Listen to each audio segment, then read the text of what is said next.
وعلى من صلى ونصلي بمثل هذه الدعوة بالمناسبات نوينا تعليم وتعلم والإفادة والاستفادة والنفع والانتفاع وتذكر والتذكير وإلى خطة النبي محمد صلى الله عليه وسلم الفاتحة. من الشيطان الرجيم. بسم الله الرحمن الرحيم. الحمد لله رب العالمين الرحمن الرحيم مالك يوم الدين إياك نعبد وإياك نستعين اهدنا الصراط المستقيم صراط الذين أنعمت عليهم غير المغضوب عليهم ولا الضالين آمين. بسم الله الرحمن الرحيم الحمد لله رب العالمين اللهم صل وسلم على سيدنا محمد وعلى آل سيدنا محمد مفتاح باب رحمة الله عدد ما في علم الله صلاة وسلاما دائمين بدوام ملك الله وعلى آله وصحبه ومن والاه. Assalamualaikum warahmatullahi wabarakatuh. Alhamdulillah, semoga malam ini kita semuanya dapat berkah dari Allah Subhanahu wa taala. Kita semuanya di sini niat untuk ngaji, niat untuk cari ilmu. Semoga kita semuanya mendapatkan keridhaan Allah Subhanahu wa taala. Sebagaimana yang telah kita sampaikan di pertemuan sebelumnya dan merupakan kebiasaan kita dari tahun-tahun sebelumnya, setiap bulan Maulid maka kita semuanya mengkaji tentang Rasulullah Shallallahu Alaihi Wasallam. Dan pada kesempatan kali ini kita akan mengkaji di hari ini, temanya adalah mengenal Rasulullah lebih dekat. Nah, sebenarnya kita semuanya punya kenal sama Rasul sudahan ya. Tapi kadar pengenalan kita kepada Nabi itu mungkin ya baru sebatas sekedar kita tahu mungkin ini Nabi, ini Rasul dan lain sebagainya. Sebagian lagi malah mungkin nggak mengenal sama sekali. Sebagian lagi udah sangat kenal dengan detail. Namun bagi yang sudah kenal dengan detail atau bagi yang sudah mengenal sekadarnya atau bagi yang belum mengenal sama sekali, ketika disebutkan sifat-sifat Nabi Muhammad SAW, maka itu tetap bermanfaat. Bagi yang sudah kenal dengan detail, maka merasakan kenikmatan kalau disebutkan sifatnya Nabi Muhammad. Bagi yang baru kenal sekadarnya, tambah seneng. Kenapa? Tambah banyak pengetahuan tentang Rasulullah SAW. Bagi yang belum kenal sama sekali juga, ternyata begini ya Rasulullah. Nah, Nabi Muhammad SAW itu harus kita kenali. Kenapa? Karena kita semuanya ini wajib mencintai Rasulullah SAW. Jadi cinta sama Nabi itu hukumnya bukan sunnah. Cinta sama Nabi itu hukumnya bukan hanya sekedar anjuran. Namun cinta kepada Nabi Muhammad itu merupakan suatu kewajiban. Bahkan merupakan syarat kesempurnaan iman. Lalu bagaimana kita semuanya akan mencintai Nabi kalau kita belum mengenal dengan baik siapa yang akan kita cintai, yaitu Rasulullah Shallallahu Alaihi Wasallam. Jadi kalau ditanya perlunya kita mengkaji tentang Nabi ya banyak sekali. Mungkin di antara alasannya kenapa kita perlu mengenal Rasulullah lebih dekat. Yang pertama, tak kenal maka tak sayang. Tidak mungkin orang mencintai sesuatu yang dia nggak kenal. Orang itu akan mencintai sesuatu yang sudah dia kenal. Saya kasih gambaran yang simpel aja. Ada orang ditanya, kamu makanan favoritnya apa? Nasi goreng. Pernah ngincipin? Belum pernah. Enggak masuk akal ini. Kamu nggak tahu kok kamu bisa menjadikan itu sebagai makanan favorit. Kamu pemain sepak bola favorit kamu siapa? Misalkan ini Bapak Z misalkan begitu. Pernah lihat mainnya? Enggak. Pernah dengar? Ya tahu namanya. Lah, kok bisa menganggap itu sebagai favorit? Lah, kamu nggak kenal kok. Lah, ketika kita nggak mengenal Nabi Muhammad, maka kita nggak bisa cinta. Kita tuh akan bisa cinta setelah kita itu kenal. Makanya hukumnya mencintai itu wajib, maka hukumnya mengenal Nabi Muhammad SAW itu juga wajib. Kenapa? Karena merupakan syaratnya iman. Jadi bukan hanya sekedar itu tambahan pengetahuan, enggak. Kalau sudah belajar tentang Nabi Muhammad itu bukan sekedar pengetahuan biasa. Tapi ini adalah belajar untuk mencintai dan belajar untuk kita semuanya mendapatkan kesempurnaan iman. Alasan yang kedua adalah manusia ini hidup di dunia, dia pasti harus punya yang diidolakan. Harus punya yang dicontoh. Dan Nabi Muhammad SAW, Allah memilih beliau sebagai suri tauladan, model kehidupan yang harus kita tiru adalah model kehidupannya Nabi Muhammad SAW. Laqad kana lakum fi rasulillahi uswatun hasanah. Sungguh di dalam diri Nabi Muhammad bagi kalian semuanya ada uswatun hasanah, suri tauladan yang baik. Dulu pernah ada booming buku judulnya 7 kebiasaan orang-orang hebat. Iya kan? 7 Habits. Pernah dengar itu? Buat yang penggemar buku kan pernah dengar. Itu kan dulu booming itu, bestseller terus. Di orang-orang hebat itu punya 7 kebiasaan, dituliskan 7 kebiasaannya. Nanti harapannya apa? Yang niru 7 kebiasaan itu maka dia akan jadi orang hebat. Nah, sekarang pertanyaannya, siapa orang yang lebih hebat melebihi Nabi Muhammad? Gak ada. Anda mau lihat dari sisi apa lagi Nabi Muhammad ini? Kehebatannya dari sisi apa? Nabi Muhammad itu rumah tangganya sukses. Memimpin peperangan sukses. Mendidik masyarakat sukses. Berdakwah sukses. Apa yang gagal Rasulullah ini? Gak ada. Semua suri tauladan itu ada pada diri Nabi Muhammad. Bahkan kalau kita lihat perjalanan hidup Nabi, semua perjalanan hidup Nabi ini bisa kita contoh.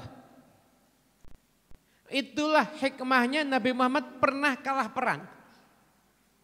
Pernah loh Nabi Muhammad ini kalah perang. Kenapa? Karena umatnya gak akan selalu menang. Dan ketika kita kalah, kita bisa niru bagaimana sikapnya Nabi Muhammad ketika kalah. Gitu.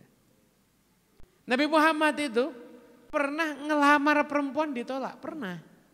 Jadi Anda jangan baper, ngelamar ditolak, tidak apa-apa cinta ditolak, sebentar lagi dukun bertindak.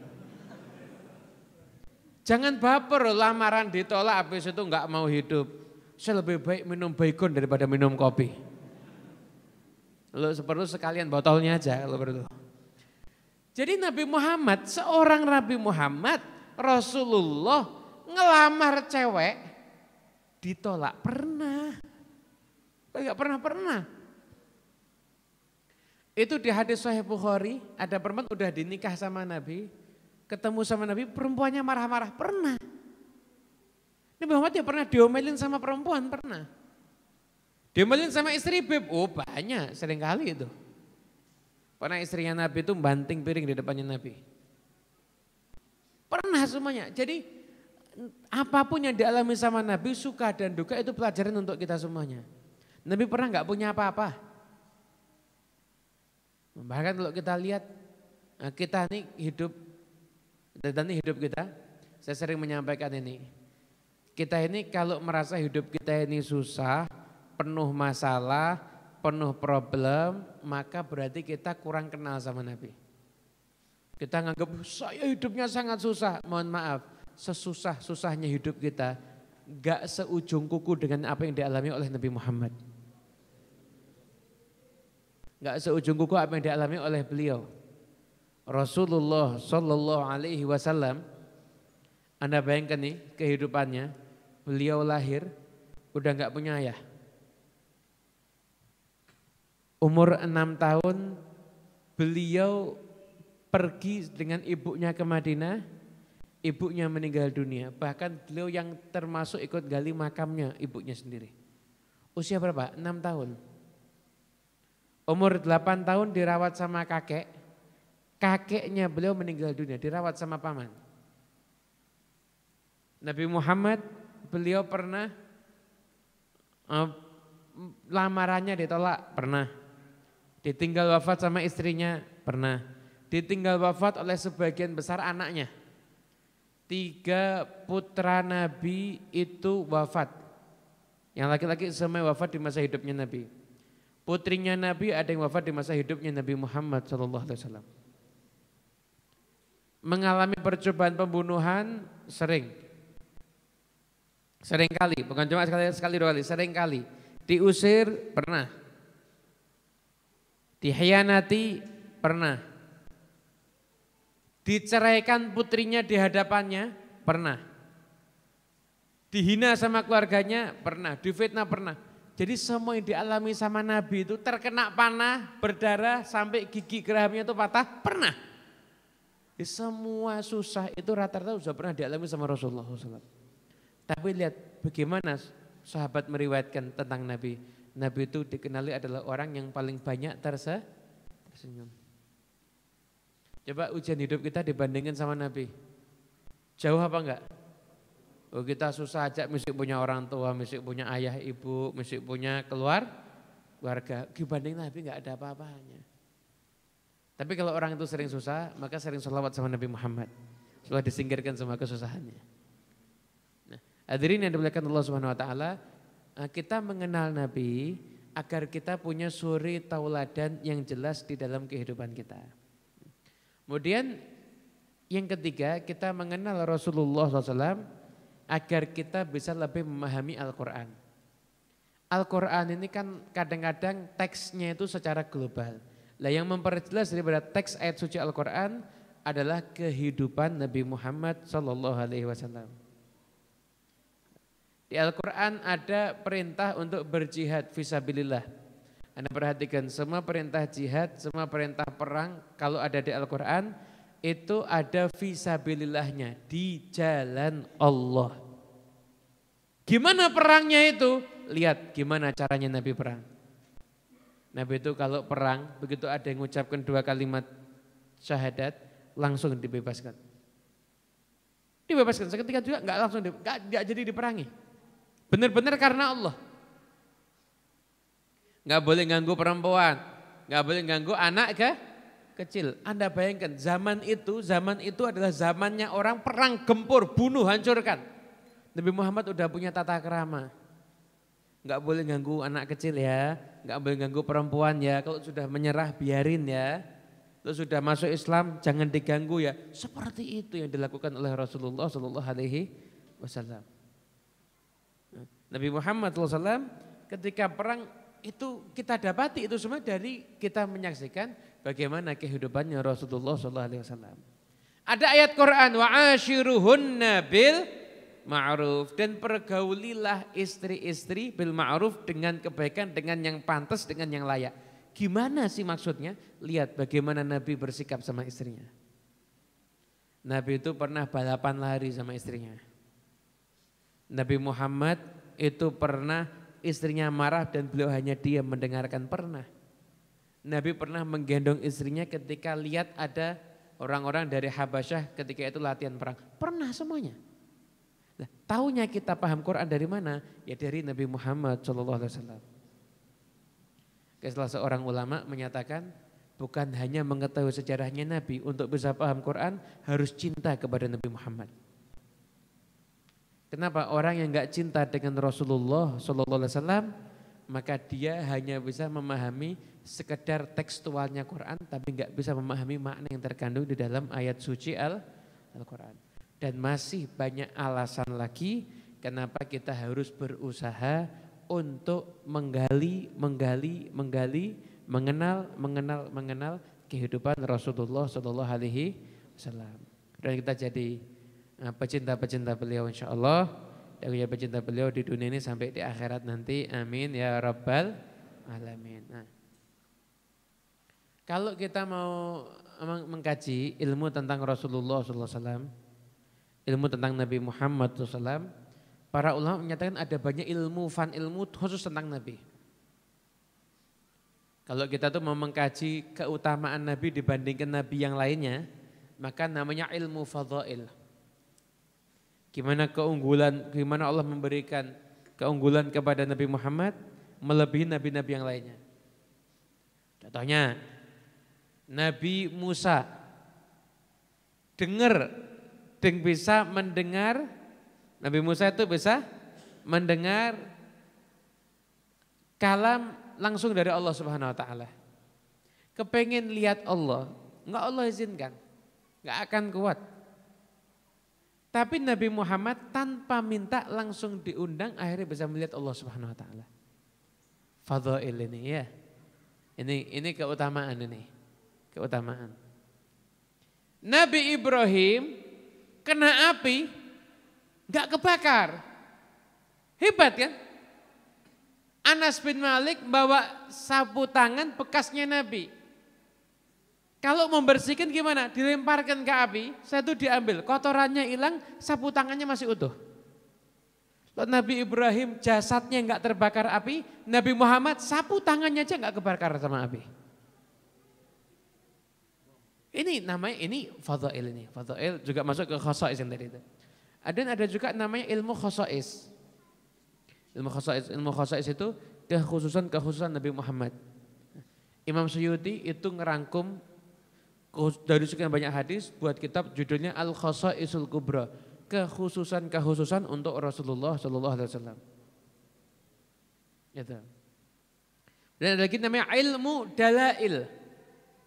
Ya, Al-Baihaqi buat kitab Dalailun Nubuwah, tanda-tanda kebenaran bahwasanya Nabi Muhammad itu adalah memang benar seorang nabi.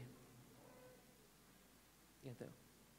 Kemudian setelah itu juga ada lagi namanya ilmu syama'il. Gimana sih Nabi Muhammad itu perawakannya gimana? Nah, nanti kita akan mengkaji syama'ilnya Nabi ini nanti. Jadi ini kita akan mengkaji sedikit syama'ilnya Rasulullah sallallahu alaihi wasallam. Nanti kita akan kaji. Nabi Muhammad itu perawakannya gimana? Cara duduknya gimana? Bercandanya gimana? Nabi Muhammad bercanda. Jadi kan Nabi Muhammad tegangan tinggi, stres begitu, kenceng. Enggak, Muhammad itu saatnya bercanda. Senyum terus kok. Gimana sih kelembutannya Nabi? Namanya syama'il itu.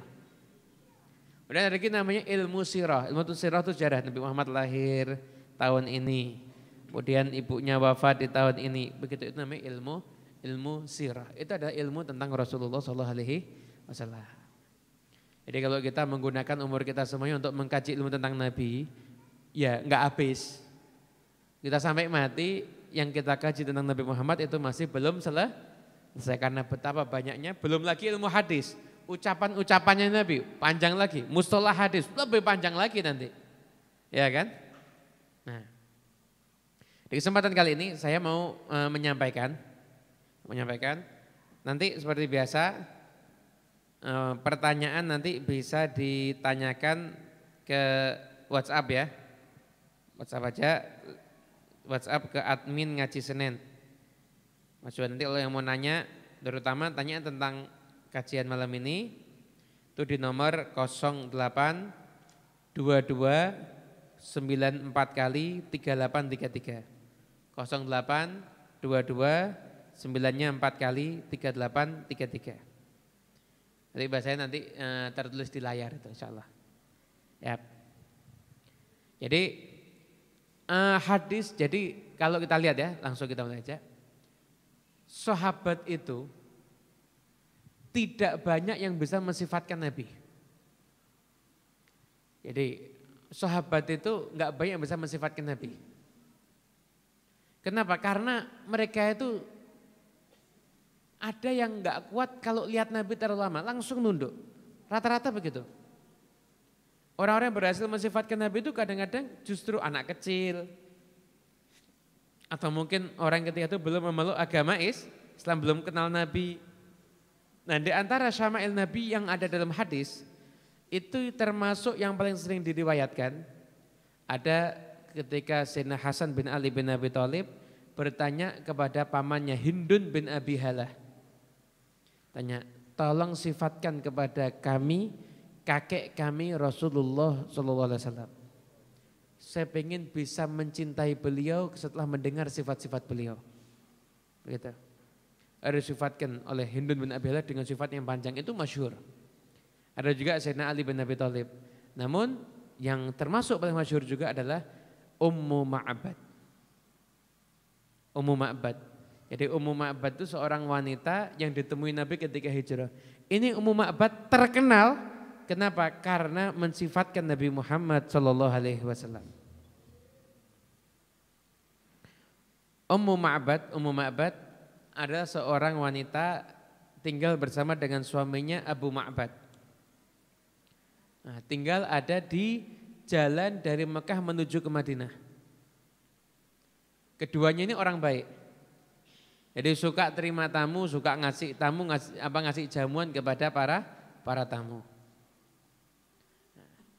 Dalam perjalanan hijrah, Nabi Muhammad SAW itu ditemani oleh Abu Bakar As-Siddiq, juga ada di sana Amir bin Fuhairah, budaknya Sayyidina Abu Bakar As-Siddiq, ada juga Abdullah bin Uraikid, itu ada penunjuk jalannya.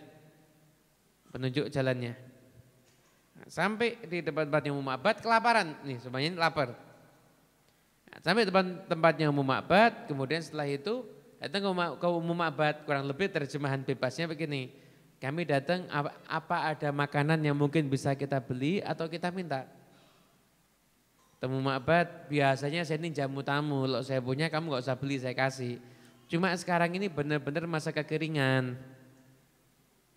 Enggak ada apa-apa saat ini. Enggak ada apa-apa sama sekali.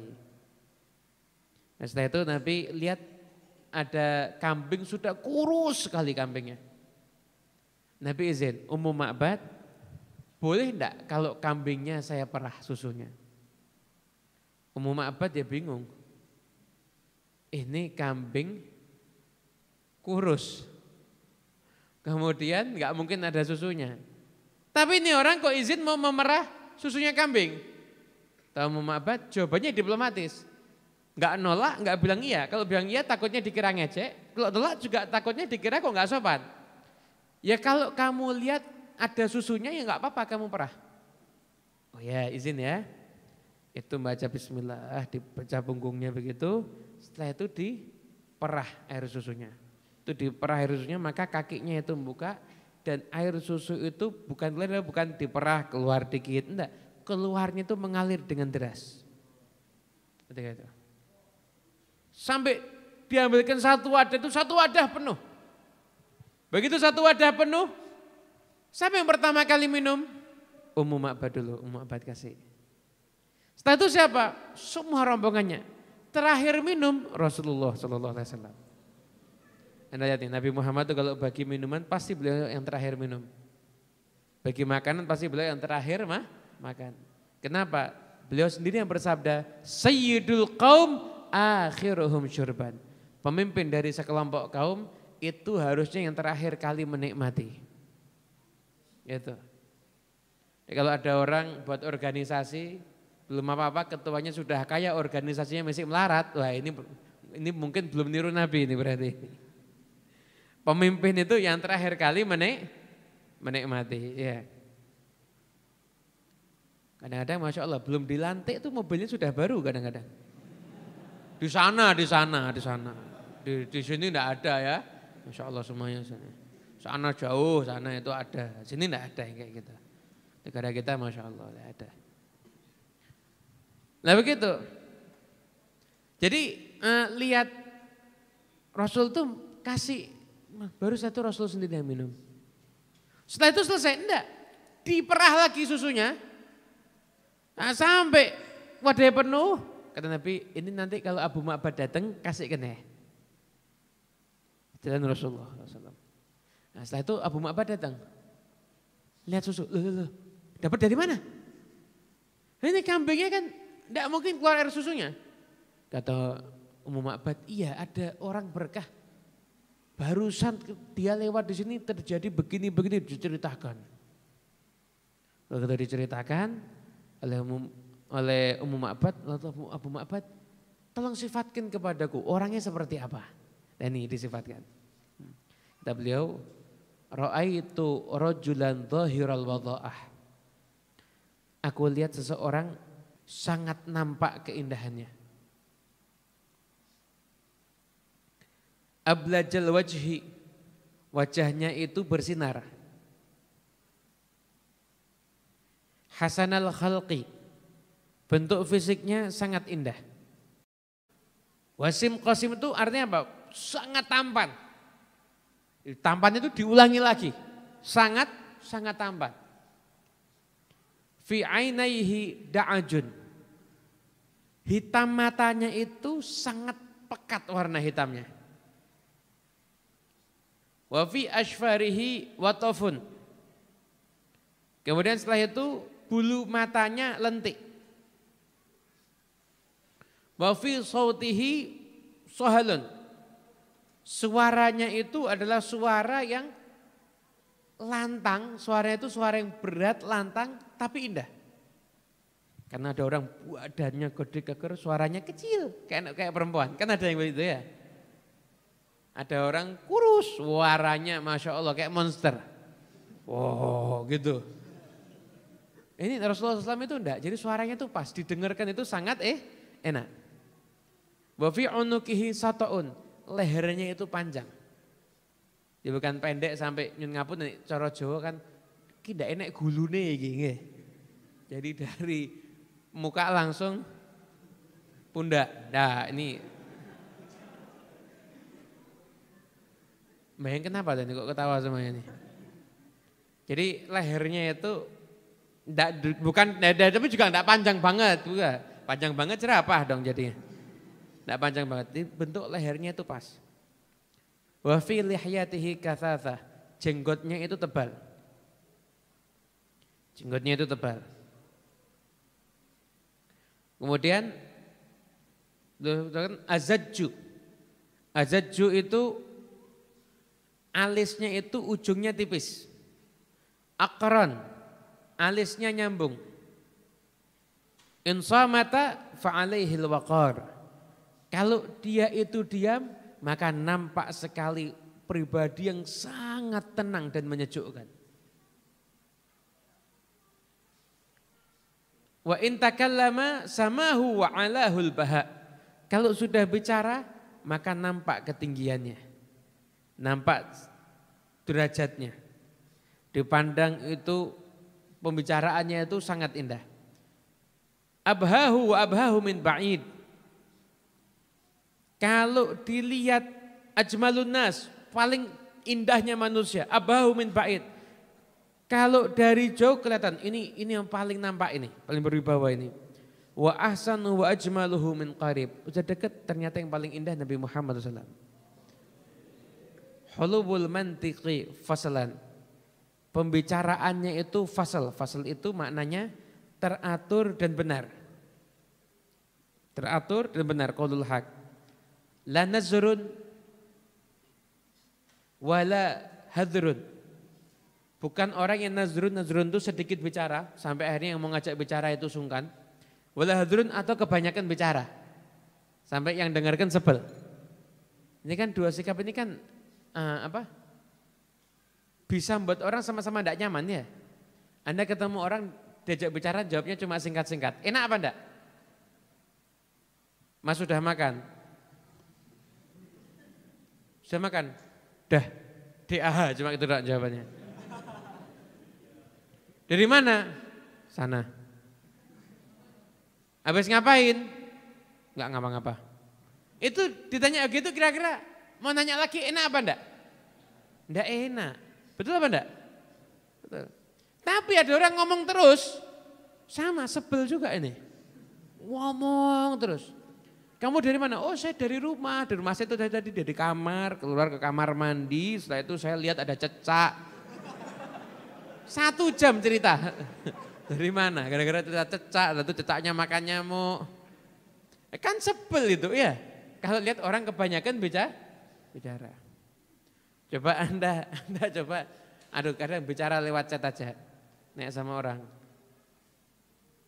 Nanya yang DMN. Sudah makan? SDH. Kamu nanti ke sini ya? Y, gitu aja jawabannya.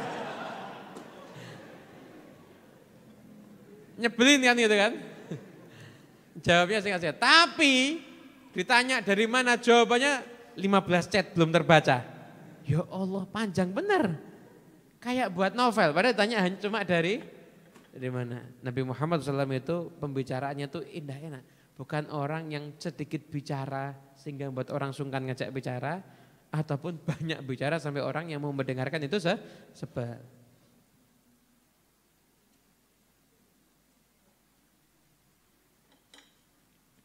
Karena mantikuhu kharajat nadhmin yatahaddarna.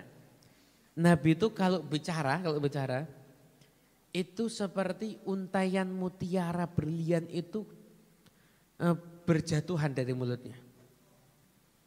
Rab'atun, tingginya proporsional, la tashna'uhu min tulin.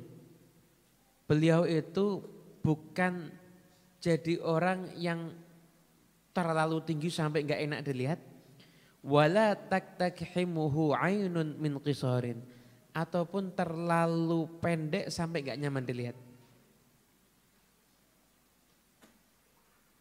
Jadi beliau itu bukan tingginya itu bukan tinggi banget sampai orang lihatnya wah enggak enak dilihat ya.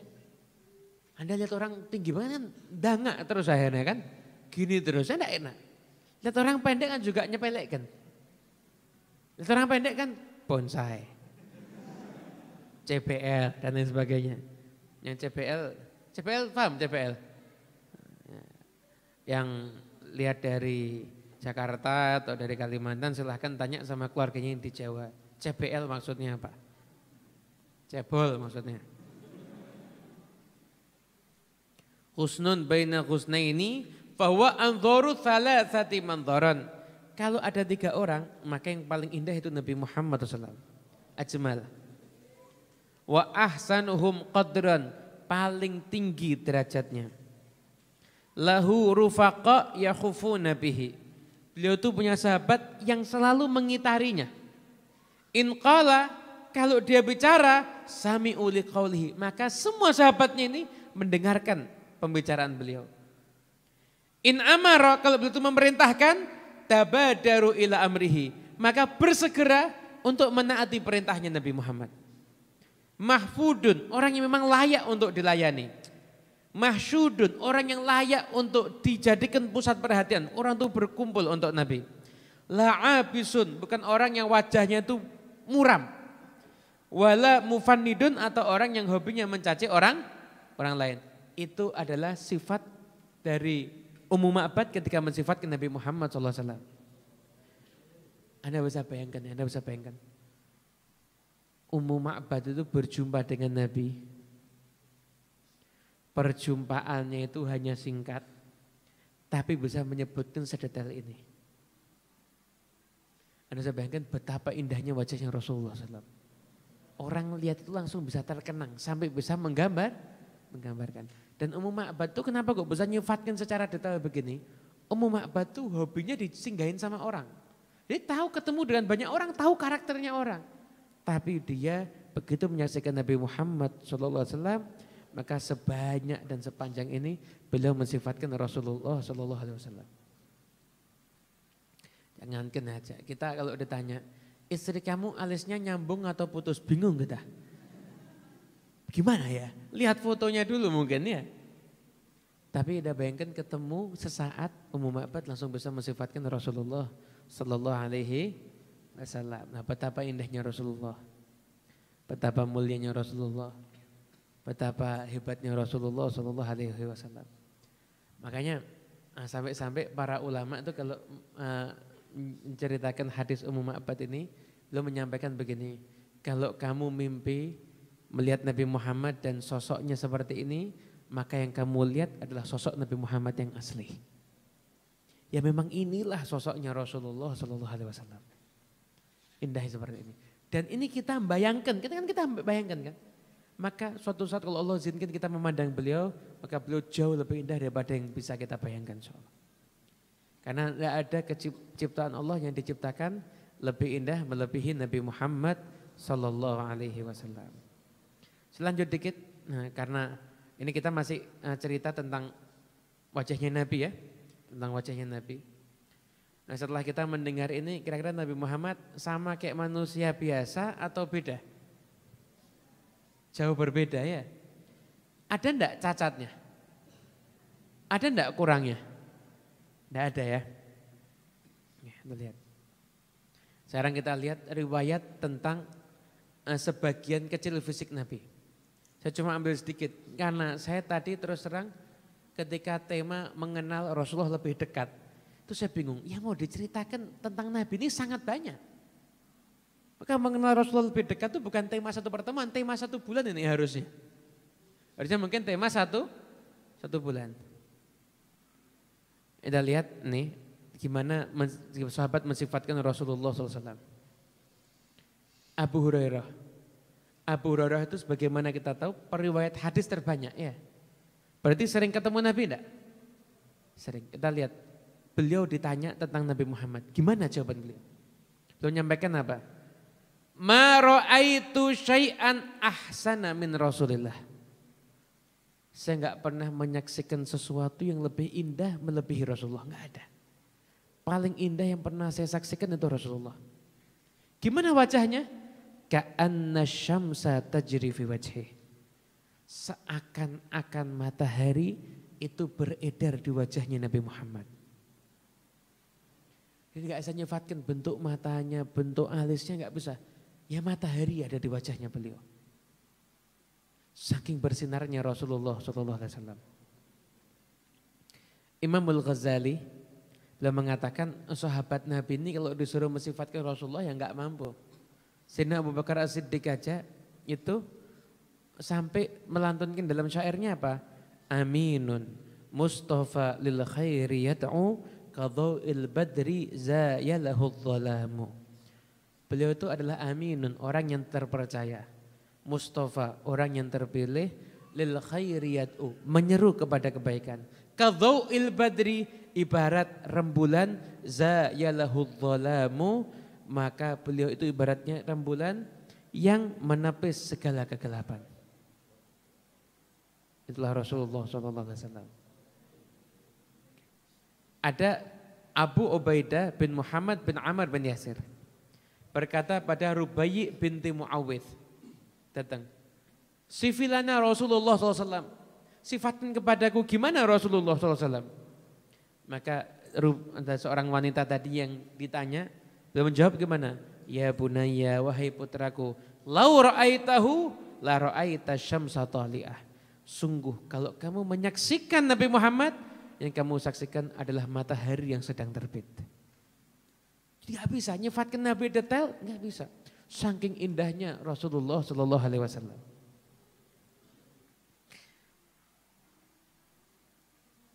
Ada satu orang perempuan dari suku Hamdan. Dia bercerita, saya haji bersama dengan Rasulullah itu beberapa kali. Pernah suatu ketika saya menyaksikan beliau duduk di atas unta, tawaf di Ka'bah. Di tangan beliau itu bawa tongkat, di tongkat itu ada kain berwarna merah. Rambutnya itu hampir menyentuh pundaknya. Kalau sudah lewat di Hajarul Aswad, beliau sentuhkan tongkatnya ke Hajarul Aswad dan beliau cium tongkatnya. Ada satu yang diceritain nanya, wajahnya tuh seperti apa biar kita bisa bayangkan. Maka perempuan tadi menyatakan, kal qamari lailatul badri, sebagaimana rembulan bulan purnama. Lam ara qablahu wala ba'dahu mithlahu. Saya tidak pernah lihat yang lebih indah sebelum Rasulullah dan setelah Rasulullah, enggak ada yang lebih indah.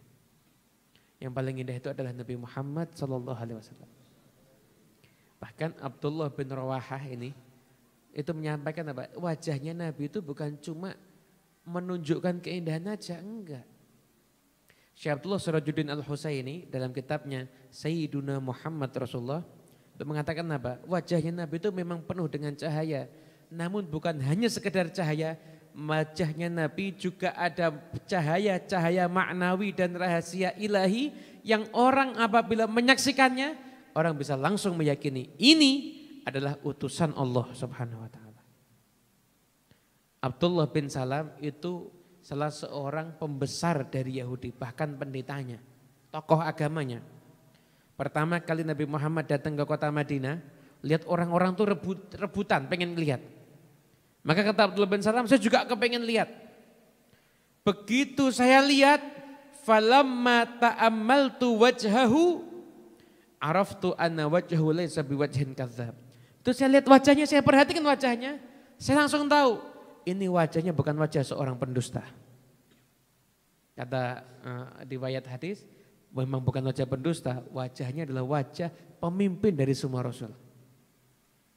Fakana awalu ma sami'tu min kalamihi, maka apa yang pertama kali aku dengar dari ucapannya adalah ayuhan nas, wahai masyarakat, wahai manusia, afsus salam, tebarkan salam.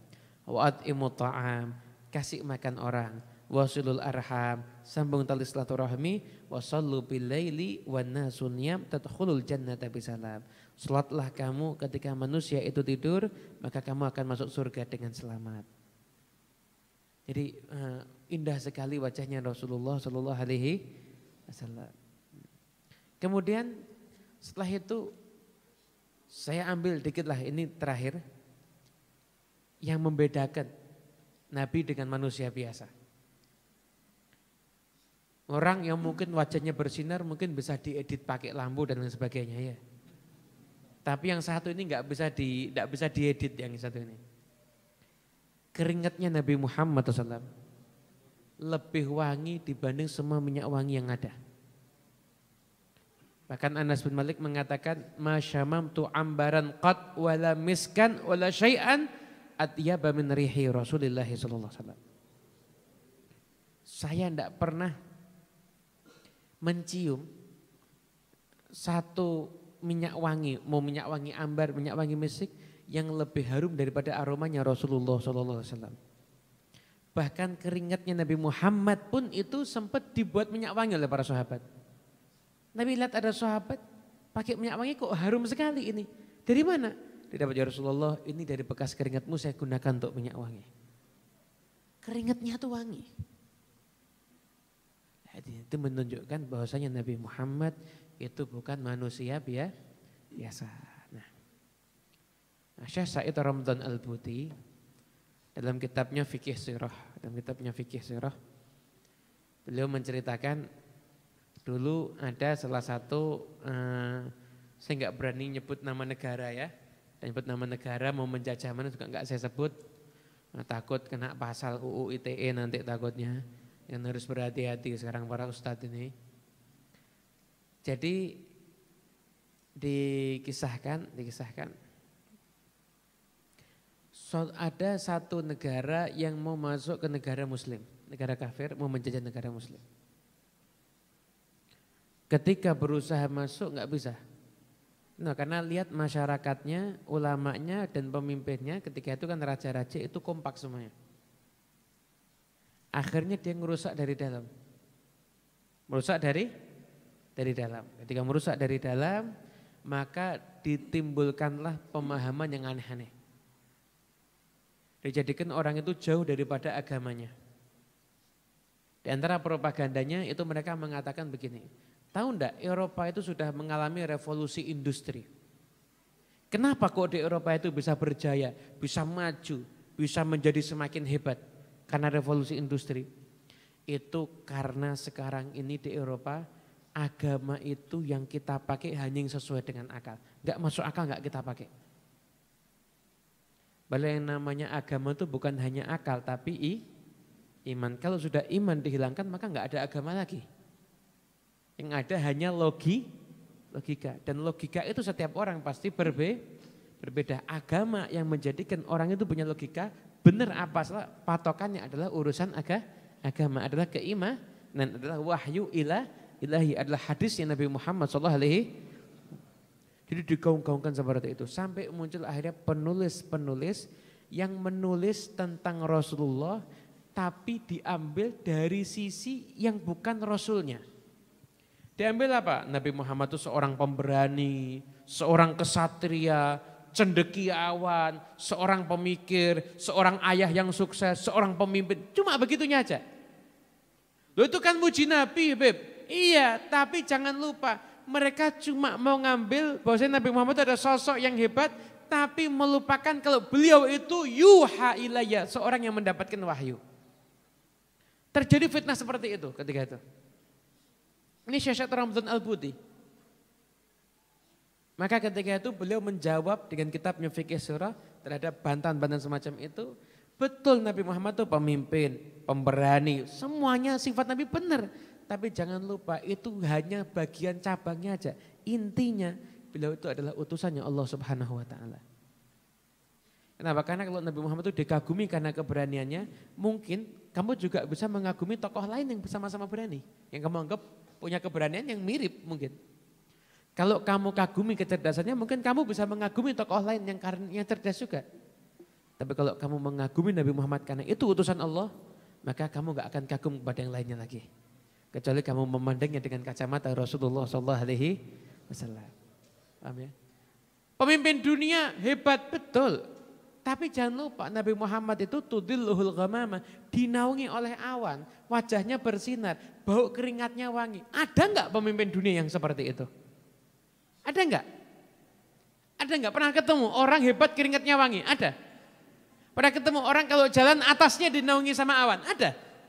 Enggak ada, hanya ada Rasulullah SAW. Insya Allah berarti kita jadi umat yang bisa mencintai dan dicintai oleh beliau insya Allah ya. Amin ya rabbal alamin. Nah, kita minta sebelum nanti kita akan yang mau nanya siap-siap pertanyaan ya. Nah, siap-siap pertanyaan. Ntar lagi kita dengerin qasidah dulu. Nah, setelah itu kita akan mendengar daripada pertanyaan jawab. Nanti kita dengerin qasidah, nanti saya itu kita dengarkan apa tanya jawab nanti pertanyaan yang masuk insyaallah ya.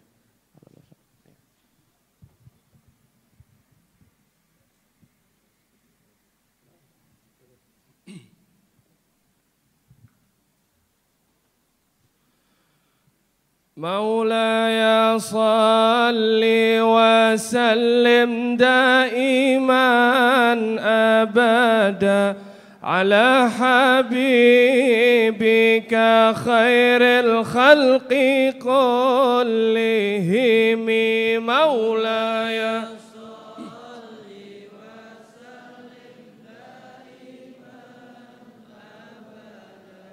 على حبيبك خير الخلق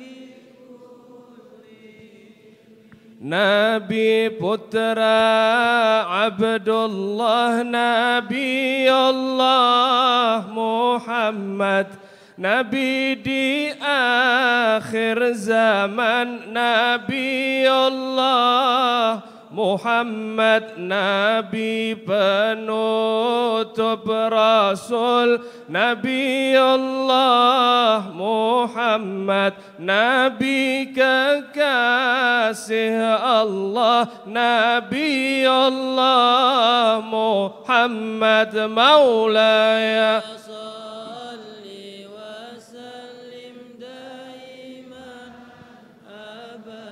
على حبيبك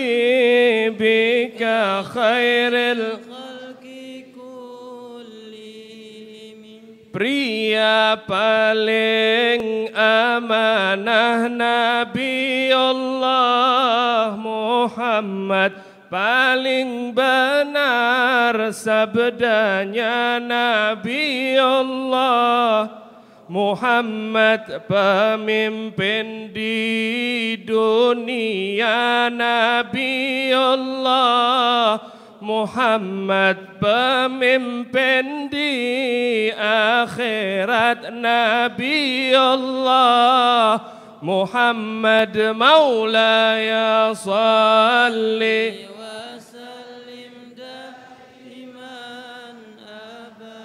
على حبيبك خير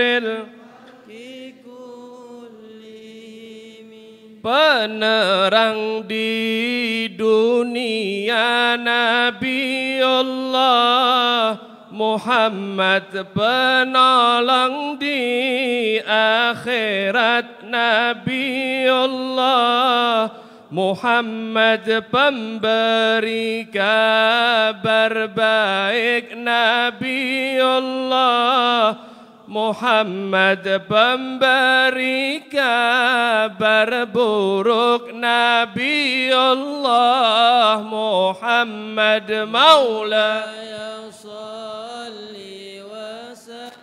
دائما أبدا على حبيبك خير الخلق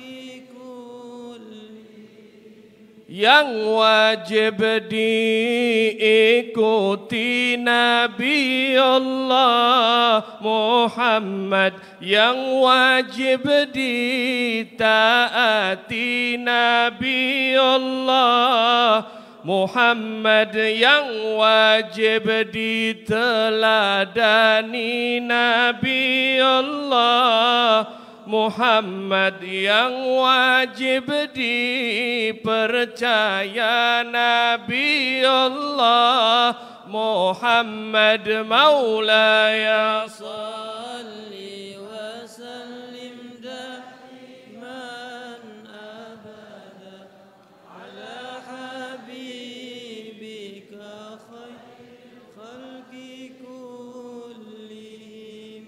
Manusia yang terpuji Nabi Allah, manusia yang tercinta, manusia paling mulia, manusia idola saya, Muhammad. Maulaya salli wa sallim daiman abada ala habibika khairil khalqi kullihim. Yang pernah Isra Mi'raj Nabi Allah, yang berkendara burak, yang berhadapan Allah,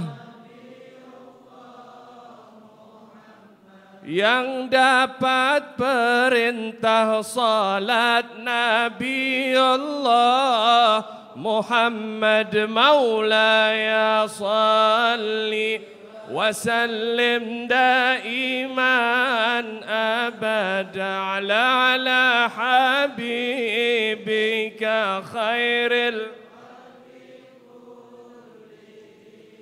Wahai pimpinanku Nabi Allah Muhammad, wahai junjunganku,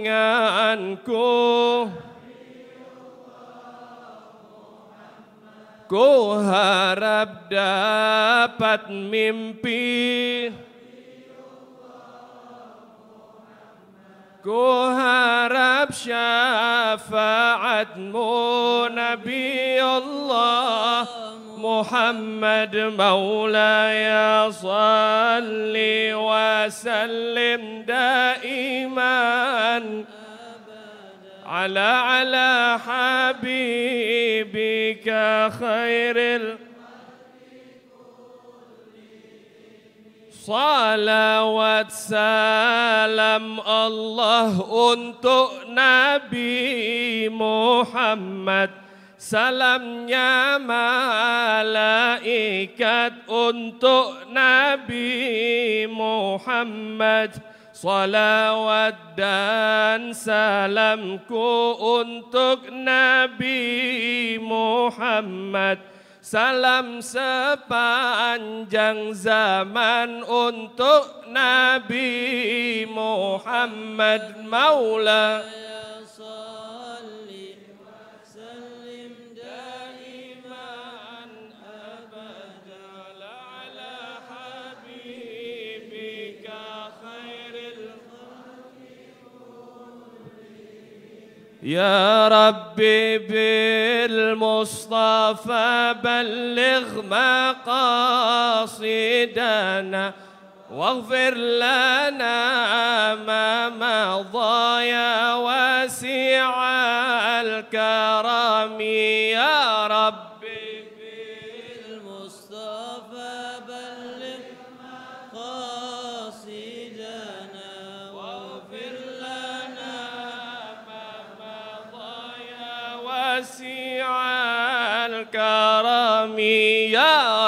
ربي مصطفى بلغ مقاصدنا واغفر لنا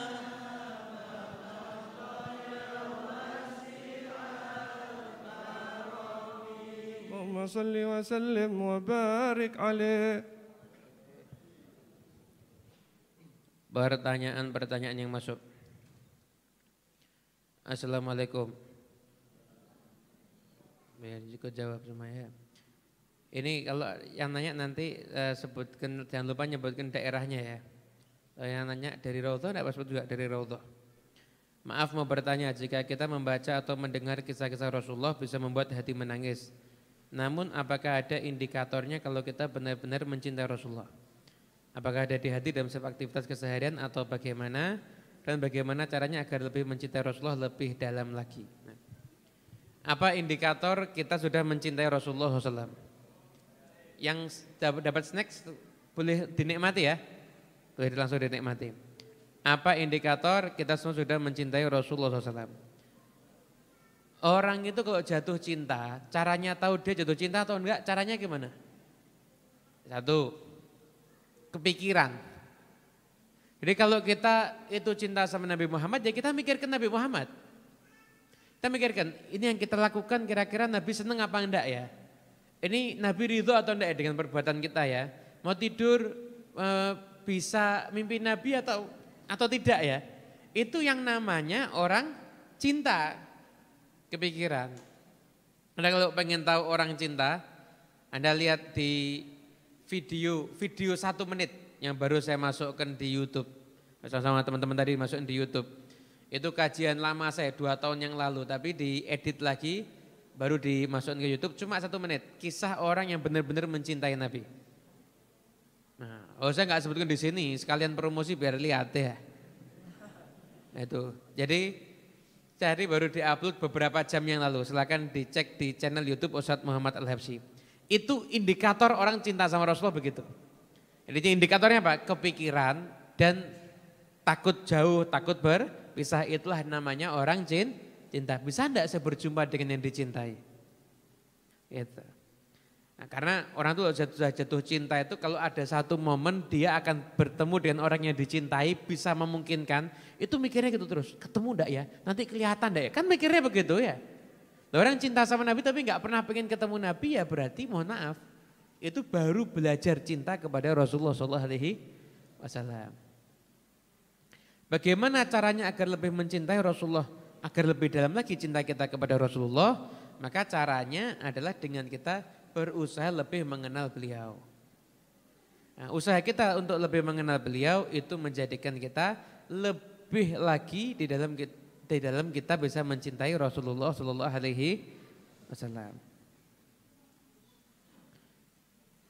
Nah, pertanyaan kedua. Assalamualaikum Habib, izinkan bertanya. Ya, sudah diizinkan. Bagaimana cara agar kita bisa berbahagia dengan Rasulullah sebagaimana syair bukanlah ya lagul bin sururuhu qatawala itu. Lebih dari berbahagianya kita mendapatkan mobil mewah, rumah megah, pasangan yang cantik. Jazakumullah khairan Habib. Masya Allah. Gimana agar kita bisa bahagia dengan Rasulullah melebihi dengan kebahagiaan-kebahagiaan kita urusan duniawi. Gini. Jenengan kalau dapat duit itu seneng apa enggak? Jawab seneng aja, ragu-ragu. Jawab seneng saya doakan dapat beneran loh nanti. Kalau dapat duit seneng apa enggak? Baru kompak ini. Dapat duit senang ya. Rumah baru? Mobil baru? Pasangan yang sesuai selera? Senang. Oh yang jawab seneng banter jomblo berarti. Itu kan semua menyenangkan ya. Semua menyenangkan. Tapi mohon maaf, senangnya kita dapat duit, dapat rumah baru, dapat mobil baru, itu senangnya sesaat. Belum tentu senangnya kita ketika kita dapat duit, dapat harta macam-macam tadi, itu kebaikan kita, belum tentu. Kenapa? Karena banyak orang dulu rumahnya kecil, rumah tangganya harmonis, pindah ke rumah gede ribut terus. Ada apa enggak? Ada. Banyak orang dulu ketika tidak begitu punya segalanya, hidupnya seneng asik. Begitu punya duit banyak malah kayak orang stres. Tidak bisa menikmati. Jadi itu belum tentu kebaikan. Tapi kalau Anda bahagia dengan Rasulullah, maka itu satu kebahagiaan yang akan menjadikan hidup kita tuh lebih bahagia di dunia ini sampai di akhirat nanti. Makanya nggak ada yang lebih mahal dibandingkan kebahagiaan karena Rasulullah Shallallahu Alaihi Wasallam. Itu lebih mahal itu. Bayangkan kebahagiaan karena beliau ini, maka ini kebahagiaan yang akan menarik kebahagiaan yang lainnya. Tapi kalau kebahagiaan yang karena urusan yang lain, mungkin kebahagiaannya menarik senang sesaat, tapi menarik duka yang berikutnya. Lah itu yang enggak diinginkan, begitu. Paham ya? Itu caranya, kita logika aja. Karena senangnya kita dengan Rasulullah adalah senangnya kita dengan sesuatu yang paling Allah cintai. Ya pantas kalau setelah kita senang dengan Rasulullah, Allah akan memberikan kesenangan di dalam kehidupan kita semuanya insya Allah.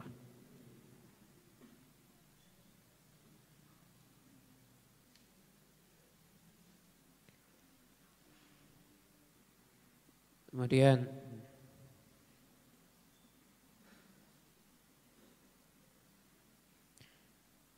pada Rabu Wekasan menjelang subuh saya bermimpi hadir di majelisnya Rasulullah SAW. Seluruh jamaah duduk sunyi senyap, tidak ada seseorang, tidak ada suara. Ada seseorang yang perasaanku kuat bahwasanya beliau adalah Rasulullah, tersenyum ke arah jamaah tapi tidak terlihat wajahnya. Karena pada saat itu juga aku menundukkan pandangan karena rasa takzim. Bagaimana tanggapan Habib mengenai mimpi saya itu? Nah, orang mimpi Nabi Muhammad SAW itu adalah hak. Karena setan nggak bisa menyerupa menjadi Nabi. Namun yang kita lihat itu tingkatannya macam-macam.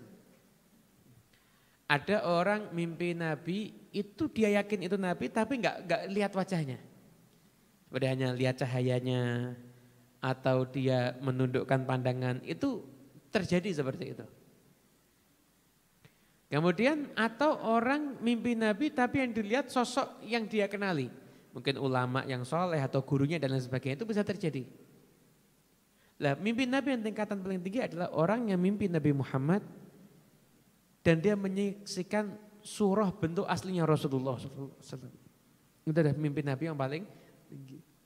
Dan semoga insya Allah ini yang sudah bermimpi ini, semoga mau mendoakan agar kita juga segera bermimpi Nabi Muhammad insya Allah. Bermimpi bertemu Nabi Muhammad SAW dalam keadaan beliau ridho kepada kita semuanya insya Allah. Pertanyaan berikutnya, Assalamualaikum Habib, saya ingin bertanya tentang tanda kenabian yang berada di punggung. Bentuk tandanya seperti apa? Nah gini. Sa'ib bin Yazid, ini hadis riwayat Imam Al-Bukhari. Sa'ib bin Yazid beliau mengatakan, saya pernah dibawa sama bibi saya kepada Nabi. Dan bibi saya mengatakan, ya Rasulullah, ini keponakanku sedang sakit. Maka Nabi mengusap kepalaku dan mendoakan aku dengan keberkahan. Setelah itu Nabi berwudu, maka aku meminum air bekas wudunya. Ketika aku berdiri di belakangnya, maka aku menyaksikan tanda kenabian di bagian belakang Nabi, di antara pundaknya Nabi, itu mithla zirril hajalah, itu seperti telurnya burung dara. Benar seperti telurnya burung dara begitu, kelihatan seperti itu. Dari riwayat lain lagi bilang itu bentuknya seperti gumpalan rambut. Ada yang bilang seperti itu. Ya memang ada tanda kenabian yang ada pada pundaknya Nabi Muhammad SAW. Atau ada tanda kenabiannya. Bahkan dulu ada sahabat itu yang pernah baca kitab-kitab umat terdahulu, itu sampai nyari-nyari, benar enggak ini ada tanda kenabiannya? Dan akhirnya menyaksikan, benar ada tanda kenabian pada diri Rasulullah SAW.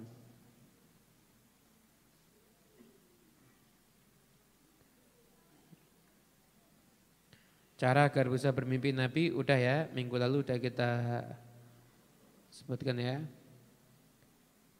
Pertanyaan terakhir. Assalamualaikum, apakah jika saya tidak sengaja berbuat dosa besar dengan ikut memuliakan maulid Rasul, apakah dosanya terampuni Habib?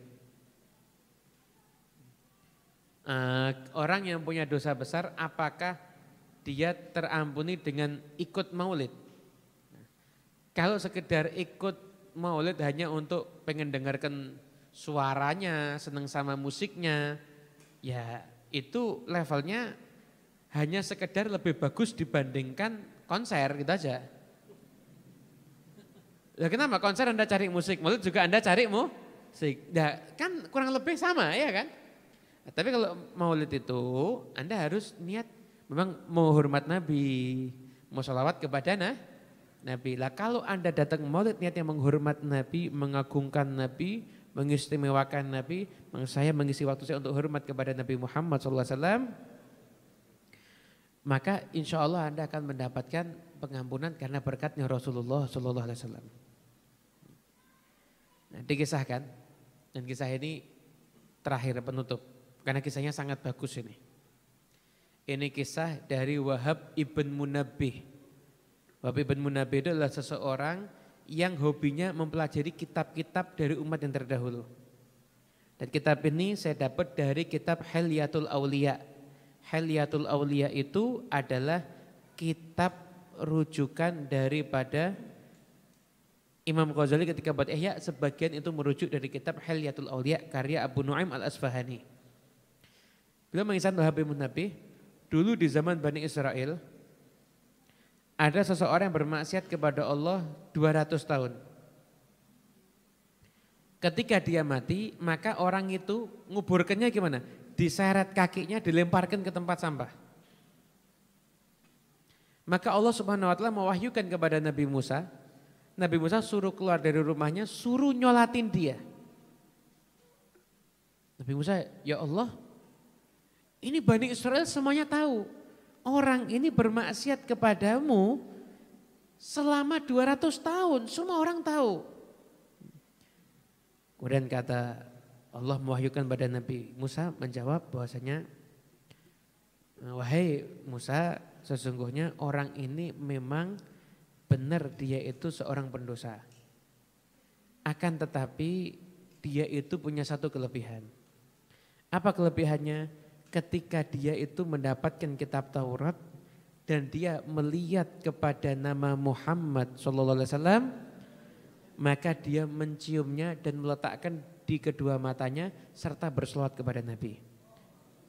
Karena perbuatannya itu, maka aku mengampuni semua dosanya dan aku nikahkan dia dengan 70 bidadari.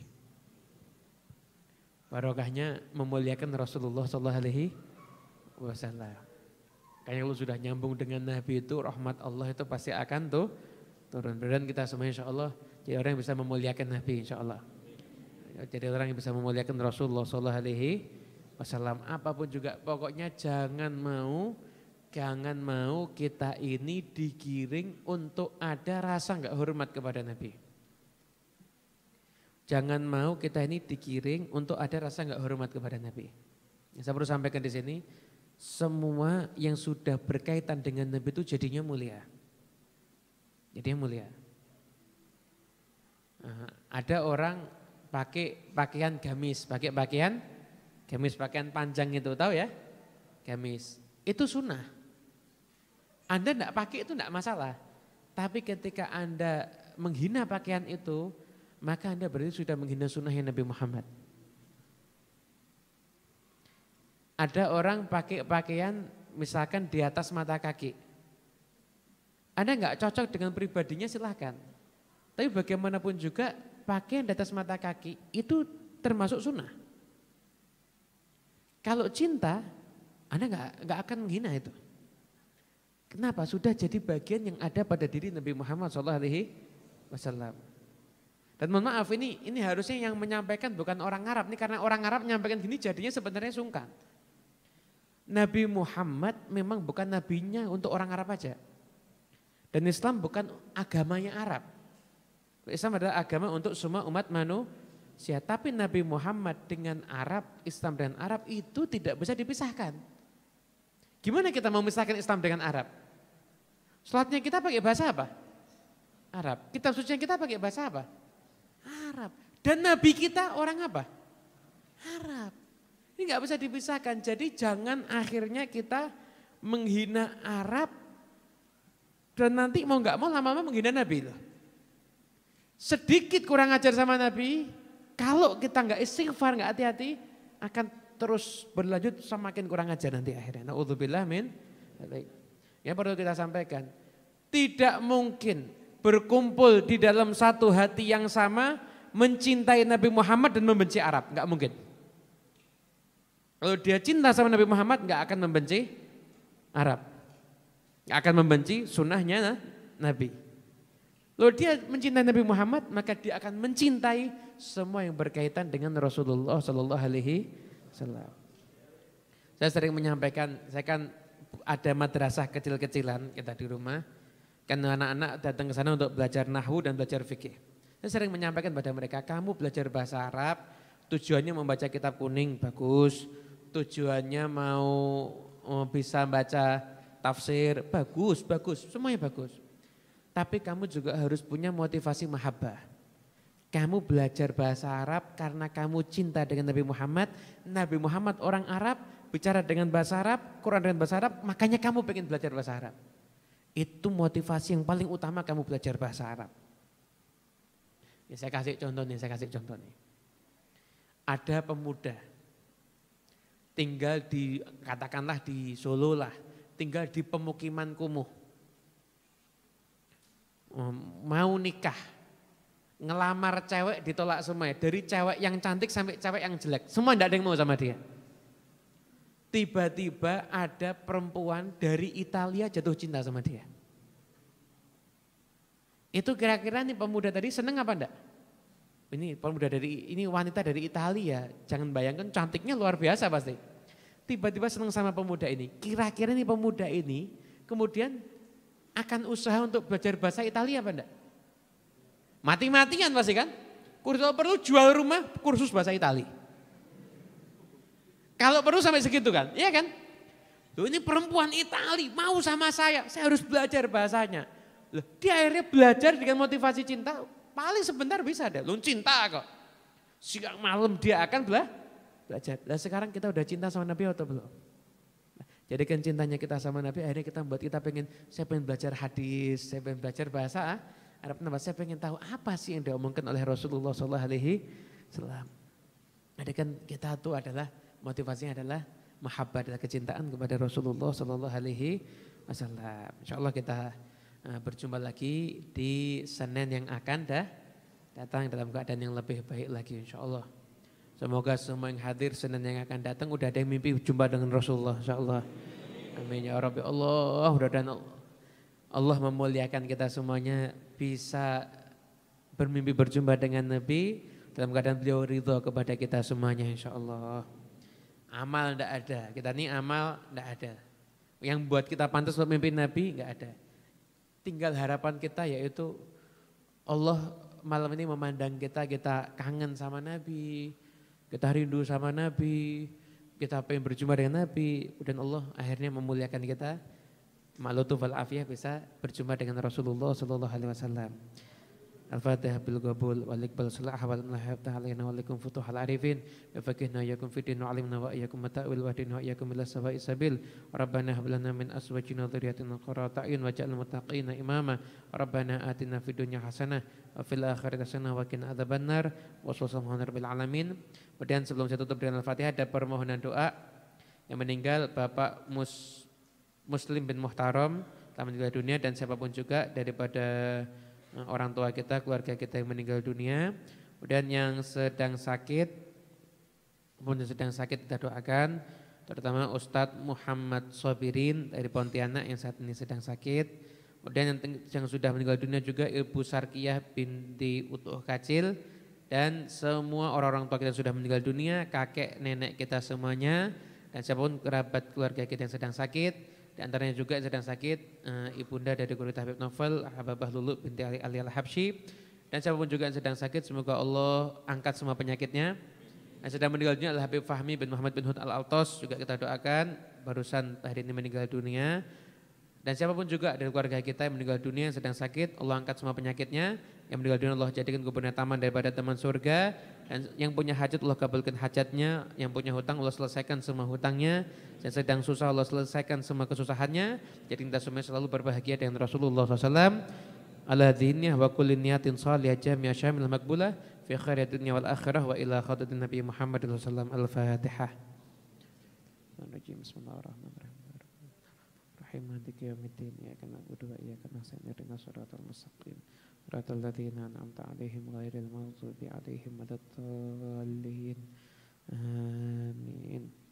Allahumma shalli wa sallim ala سيدنا محمد مفتاح باب رحمة الله عدد ما في علم الله صلاة وسلاما دائمين بدوام ملك الله وعلى آله وصحبه اللهم اجعل في طاعتك فرحي وسروري وفي مرضاتك جميع أموري اللهم يا عالم بحالاتي ومطلع على سرائري ونياتي اقضي جميع حاجاتي واغفر ذنوبي وسيئاتي وتجاوز عن خطيئاتي وزلاتي وتقبل جميع حسناتي وسامحني فيما مضى وما يأتي واكتبني في ديوان ساداتي واسلك بي سبيل نجاتي في حياتي ومماتي اللهم إني طامع في عطاك